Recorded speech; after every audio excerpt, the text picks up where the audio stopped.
достар, менің каналыма қош келдіңіздер.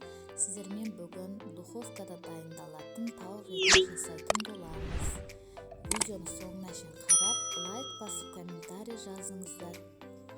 Ең алдымен біз бүкіл керек заттардың барлығын сырттарын ашып, жуып, тазалап, дайындап аламыз.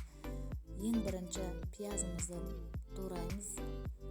Бір келкі етіп турап, ыдысымызға салып аламыз. Одан кейін сәбізімізді тураймыз. Оның артынан картофелімізді турап, барлығын бір ыдысқа саламыз. Одан кейін тәтті бұрышымызды тураймыз. Енді чесногымызды тураймыз. Қызанағымызды да турап, ыдысқа саламыз. Енді тауық етін салып аламыз да дәмдеуіштерді қосамыз. 2 тал лавр жапырағын қостым мен. Одан кейін майонез қосамыз. Әркім өз керегінше қоса беруге болады. Кетчуп қостым, қара бұрыш, азғантай кинза қостым. Және де тапаға жабысып қалмау үшін азғантай сұйық май қосып жібердім. Сіздер қоспай-ақ қосаңыздар да болады. Одан кейін тұз салдым.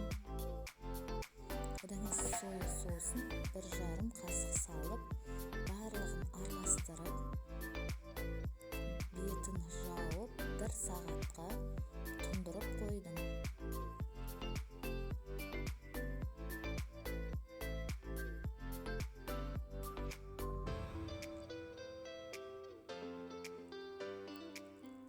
Енді тұнған тауық етін тағы да бір рет араластырып жіберіп, тапамызға салып, 180 градуста 30-35 минут пісіріп аламыз.